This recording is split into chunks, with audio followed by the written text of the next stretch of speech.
Syederalun, sebuah video memperlihatkan kepanikan para karyawan di salah satu kantor. Bagaimana tidak, seekor biawak masuk ke dalam ruang kerja.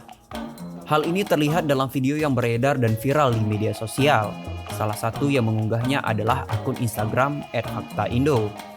Awalnya, video tersebut memperlihatkan kepanikan 3 orang karyawan yang sedang melakukan ancang-ancang melindungi diri. Ada yang duduk di kursi, 2 orang karyawan lainnya berdiri di atas kursi dan meja. Tiba-tiba biawak datang, mereka pun kalang kabut.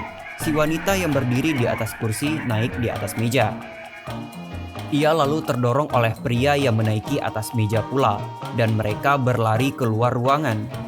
Biawak tersebut berjalan lalu menuju sudut meja.